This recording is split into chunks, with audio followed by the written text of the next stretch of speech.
Hi everyone, I'm Soumya, and today I want to talk about the innovation dilemma that we face during this time. So in today's landscape, launching a new product is not just about getting the product taste right or the packaging right.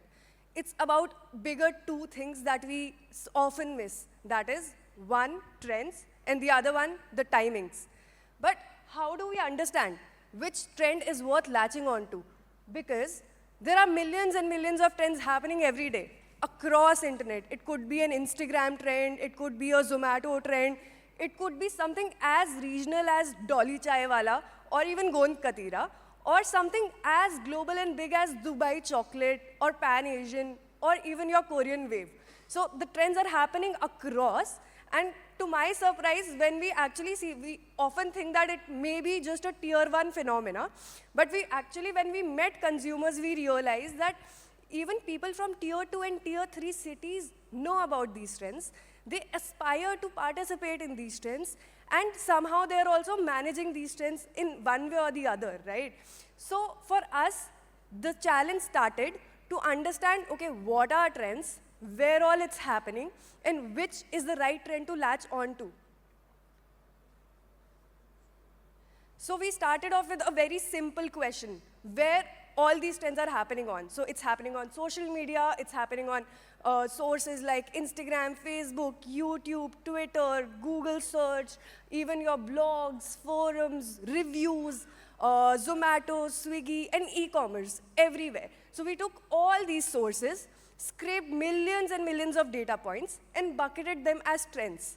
And now, we wanted to understand, okay, which trend is gonna stay for long, or which trend is at a very nascent stage. So understanding the life stage of a trend was a challenge. So for that, what we did was, we created a model that was based on, that helped us decode the life stage of each trend. Here, in this model, we have fed in years of data to kind of understand that, okay, what is the volume of the trend like, and what is the growth of the trend. Here, each stage represents where the trend is. For example, emerging would be something that has potential to become big. Growing would be something that is currently trending and currently growing. Mainstream is something that has high volume, but the growth is not that much. And declining is something that has growth in negatives. So we mapped all our trends in this model and went ahead with all the trends that ended up in emerging and growing, and took them into our step number 2, which was further shortlisting trends basis your demand and supply model. So this is a bit complicated, so just try to be there with me. Here, we have taken 3 big lenses. The first lens being the demand, like how people are talking about it, how is it growing, which is your x-axis. It increases as we move from left to right.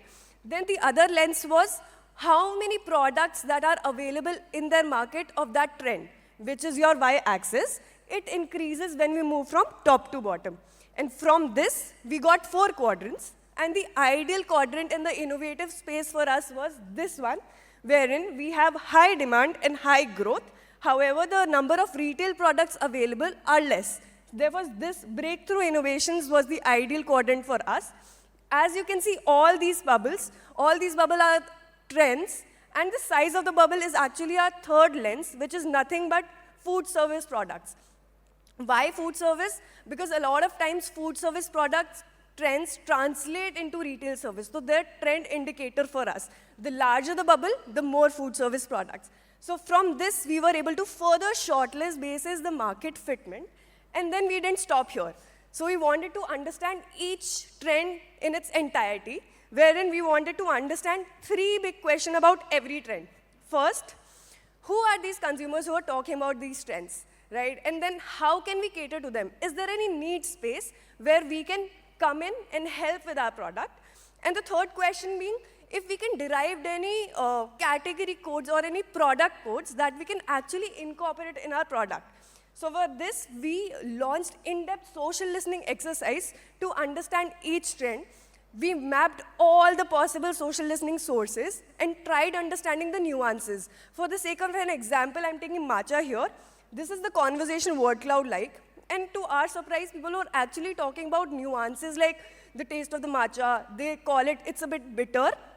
However, they like to pair it with citrusy fruits like berries, mangoes, to kind of add that freshness. They were talking about the color, that they want matcha to be green in color, powdery in texture, and they're currently consuming as beverage in a format, but they're also very experimentative. So they're looking for newer formats. When we mapped who are these consumers, we actually tried creating consumer personas and realized that these are consumers who are health seekers, they are digital natives, they like to follow trends, and they're experimentative, so they're open to more formats. Now we took all these 3 learnings and we wanted to arrive at products. So what we did is, what is the fastest way to create products using technology and GenAI? So we used all these learnings, fed it into our GenAI Coder product concept generator, which then generated a lot of concepts in just a few clicks. Now, again, another problem with technology is that it gives you a lot of data. So we ended up with a lot of products. Now we wanted to further shortlist. For that, we have an evaluation model in place, wherein the model evaluates each concept basis 2 key metrics. One being the relevance, how relevant your product is for the consumer. So it maps all your ingredients, all your textures and everything, and map it with the kind of conversations that people are having on the internet. Higher the relevance, more relevant your product is, or more relevant your product is in the mind of the consumer. Second being uniqueness. How unique is your product, and how will it stand out in the market if you're going to launch it? So how this maps is, it takes into consideration your product claims and USPs, maps it across with all the existing products that are there in the market, and then gives a score. So the highest score on both the metrics is our ideal product. So from this, we were able to shortlist 3 big products, and then we took it further into into consumer research, and post that, again, we started developing the product, and then right now, currently, it's in pipeline. So with the help of this end-to-end approach, right from understanding trend, decoding them, understanding the life stage, shortlisting, creating products based on actual consumer trends and their actual need spaces that they're talking about it. We've taken consumers' point of view in each and every step of the project. And along with this, this would not have been possible without the collaboration with multiple agency partners, technology, of course, and the real-time consumer data that is scattered across internet.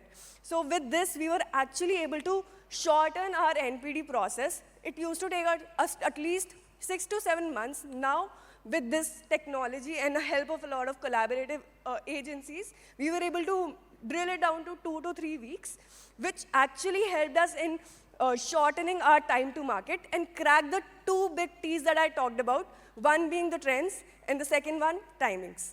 That's about us. Thank you so much.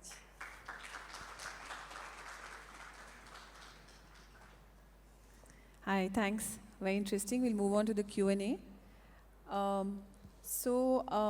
This is about the data that you said that you scraped. This is all from digital platforms.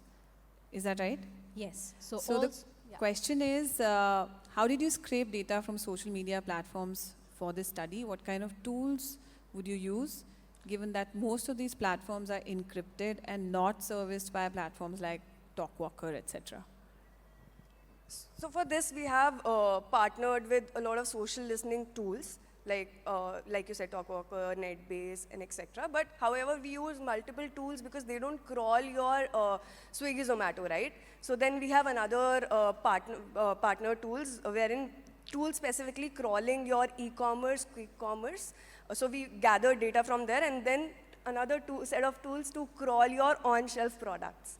So. Yeah. Which also gives us a sense of what is happening globally, what are the things that are trending. So there are a whole host of tools. There is no one tool that will give us all the answers. So therefore, that's how we've done this. Okay, a related question was that if this is all digital data, were you convinced that it was representing the lower tiers and older audiences, etc., rather than just the younger audiences and digital savvy people? So on the internet, if you'll see, everybody is there, right? India's broadly 76% of the population has mobile phones. So it is not, because maybe my example was very digital native and Gen Z, that's why maybe I think this question. However, we could make personas for even older audience for our product range which caters to that older TG, because anything and everything on the internet, be it tier 2, tier 3, be it young, old, we could track it online. Okay. Also, you have used AI in this a lot. So the question around this is, how do you ensure AI-driven trend spotting doesn't flatten the cultural nuances? No, so that's why I think it's important for us to give in the probes through what we've understood, right?